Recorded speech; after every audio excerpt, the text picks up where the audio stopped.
ಆದರ್ಶವಾಣಿ ಮುಳ್ಳೂರು ಚಾನೆಲ್ಗೆ ಸುಸ್ವಾಗತ.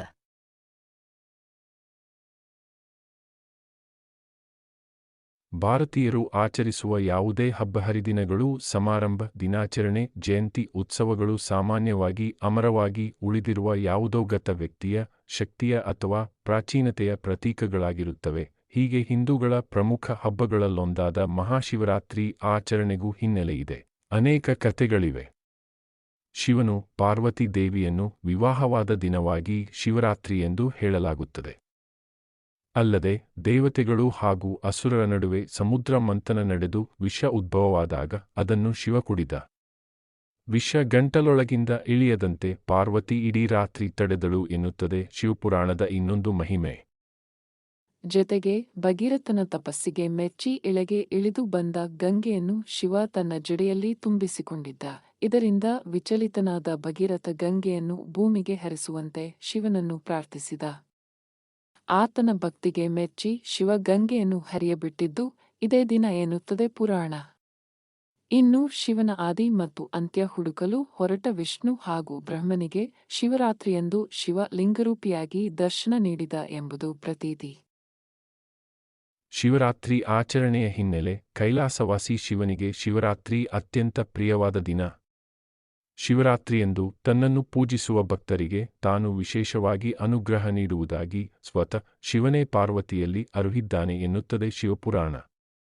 ಮಾಘ ಬಹುಳ ಚತುರ್ದಶಿಯ ರಾತ್ರಿಯೇ ಶಿವ ಪಾರ್ವತಿಯನ್ನು ವರಿಸಿದ್ದನಂತೆ. ಹೀಗಾಗಿ ಅಂದು ರಾತ್ರಿ ದೇವಾನುದೇವತೆಗಳೆಲ್ಲರೂ ಜಾಗರಣೆ ಮಾಡಿ ಗಿರಿಜಾ ಕಲ್ಯಾಣ ವೀಕ್ಷಿಸಿ ಶಿವಪಾರ್ವತಿಯರಿಬ್ಬರನ್ನೂ ಪೂಜಿಸಿದರಂತೆ. ಹೀಗಾಗಿಯೇ ಜಾಗರಣೆ ಪದ್ಧತಿ ಆಚರಣೆಗೆ ಬಂದಿದೆ ಎನ್ನಲಾಗುತ್ತದೆ. ಪ್ರತಿ ಸಂವತ್ಸರದಲ್ಲಿ ಶಿಶಿರ ಋತುವಿನ ಮಾಘ ಮಾಸದ ಕೃಷ್ಣಪಕ್ಷ ಚತುರ್ದಶಿಯಂದು ರಾತ್ರಿ ವೇಳೆಯಲ್ಲಿ ಶಿವ ಪಾರ್ವತಿ ಜೊತೆಯಲ್ಲಿ ಭೂಮಿಯಲ್ಲಿ ಸಂಚರಿಸುತ್ತಾ ಎಲ್ಲಾ ಸ್ಥಾವರ ಜಂಗಮ ಲಿಂಗಗಳಲ್ಲಿ ಸಂಕ್ರಮಣಗೊಳ್ಳುತ್ತಾನೆ. ಆ ಸಮಯದಲ್ಲಿ ಅಂದರೆ ಶಿವರಾತ್ರಿಯಂದು ರಾತ್ರಿಯ ವೇಳೆಯಲ್ಲಿ ತನ್ನನ್ನು ಯಾರು ಪೂಜಿಸುವರೋ ಅವರ ಪಾಪಗಳು ಪರಿಹಾರವಾಗುತ್ತವೆ ಎಂದು ಸ್ವತಃ ಶಿವನೇ ತಿಳಿಸಿದ್ದಾನೆ ಎಂಬುದರ ಬಗ್ಗೆ ಶಾಸ್ತ್ರೋಕ್ತಿ ಇದೆ.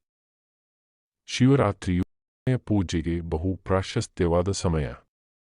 ಆ ದಿನ ರಾತ್ರಿಯಲ್ಲಿ ಮೋಡಗಳಿಲ್ಲದ ಶುಭ್ರ ಆಕಾಶ, ಮಂಗಳಕರನಾದ ಶುಭ್ರ ಚಂದ್ರ, ಸ್ಫೂರ್ತಿ ಹುಟ್ಟಿಸುವ ಸಂವೇದನಾಶೀಲ ವಾತಾವರಣವನ್ನು ಕಾಣಬಹುದು. ಈ ಪರ್ವಕಾಲ ಪೂಜೆಗೆ ಪ್ರಶಸ್ತವಾದ ಕಾಲವಾಗಿದ್ದು ಅಂದು ಈಶ್ವರನ ಆರಾಧನೆ ಮಾಡಿದರೆ ಪಾಪ ಕರ್ಮಗಳನ್ನು ಕಳೆದುಕೊಳ್ಳುತ್ತಾನೆ ಎಂಬ ಪ್ರತೀತಿ ಸ್ಕಂದ ಪುರಾಣದಲ್ಲಿ ಉಲ್ಲೇಖವಾಗಿದೆ.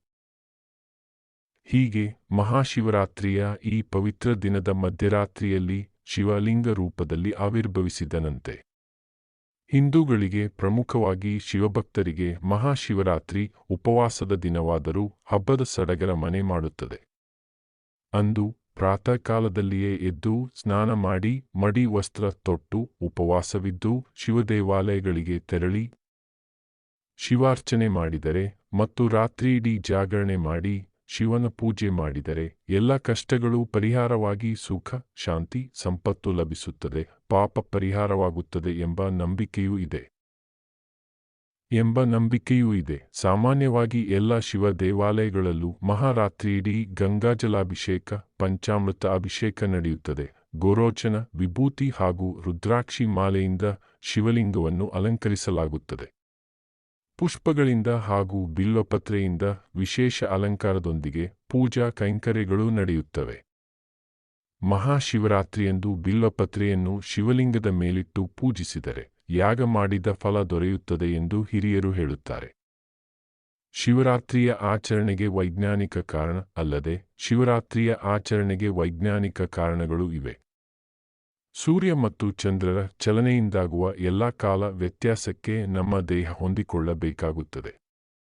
ಈ ನಿಟ್ಟಿನಲ್ಲಿ ಈ ಹಬ್ಬದ ಆಚರಣೆ ಮುಖ್ಯವಾಗಿದೆ.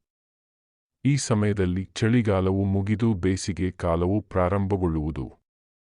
ಅಂದರೆ ಈ ದಿನದಂದು ಚಳಿಗಾಲ ಉತ್ತುಂಗದಲ್ಲಿದ್ದು ಕೃಷ್ಣ ಪಕ್ಷದ ಕೊನೆಯ ದಿನವೂ ಆಗಿರುತ್ತದೆ. ಈ ದಿನದಲ್ಲಿ ಸೂರ್ಯನ ಶಾಖ ಕಡಿಮೆಯಾಗಿರುತ್ತದೆ ಮತ್ತು ಚಂದ್ರನ ಪ್ರಕಾಶವೂ ಕ್ಷೀಣಿಸಿರುತ್ತದೆ. ನಮ್ಮ ಪೂರ್ವಜರು ಇದನ್ನೆಲ್ಲ ಅರಿತೇ ಹಬ್ಬ ಹರಿದಿನಗಳನ್ನು ಆಚರಿಸುತ್ತಿದ್ದರು. ಇನ್ನು ಈ ದಿನದಂದು ನಾವು ಮಾಡುವ ಶಿವನ ಪೂಜೆ, ಉಪವಾಸಗಳು ನಮಗೆ ತುಂಬಾ ಉಪಯುಕ್ತ. ಅಂದು ಪರಶಿವನಿಗೆ ನೀರಿನ ಅಭಿಷೇಕ ಮತ್ತು ಬಿಲ್ವ ಪತ್ರೆಯ ಪೂಜೆ ಮಾಡುತ್ತೇವೆ. ಬಿಲ್ವ ಪತ್ರೆಯಲ್ಲಿ ಉಸಿರಾಟದ ತೊಂದರೆ ನಿವಾರಿಸುವ ಗುಣವಿದೆ. ಬಿಲ್ವವನ್ನು ಲಿಂಗದ ಮೇಲೆ ಹಾಕುವಾಗ ಅದರ ವಾಸನೆ ನಮ್ಮ ದೇಹದ ಒಳಗೆ ಹೋಗುವುದು. ಶಿವನ ಲಿಂಗವು ಕಲ್ಲಿನದಾಗಿದ್ದು ಅದರ ಮೇಲೆ ನೀರನ್ನು ಸುರಿಯುವುದರಿಂದ ಬಹಳಷ್ಟು ಶಕ್ತಿ ಹೊರಹೊಮ್ಮುತ್ತದೆ. ಅದೊಂದು ವಿಶಿಷ್ಟ ಕಲ್ಲಿನಿಂದ ಮಾಡಿದ ಲಿಂಗವಾಗಿರುತ್ತದೆ. ಜತೆಗೆ ಪೂಜಿಸುವ ದೇಗುಲವನ್ನು ವಾಸ್ತುವಿನ ಪ್ರಕಾರ ಕಟ್ಟಿರುತ್ತಾರೆ. ಈ ಕ್ಷೇತ್ರದಲ್ಲಿ ಹೆಚ್ಚಿನ ಗುರುತ್ವಾಕರ್ಷಣವಿದ್ದು ಅದನ್ನು ಶಿವ ಶಕ್ತಿಯೆಂದೂ ಕರೆಯುವರು.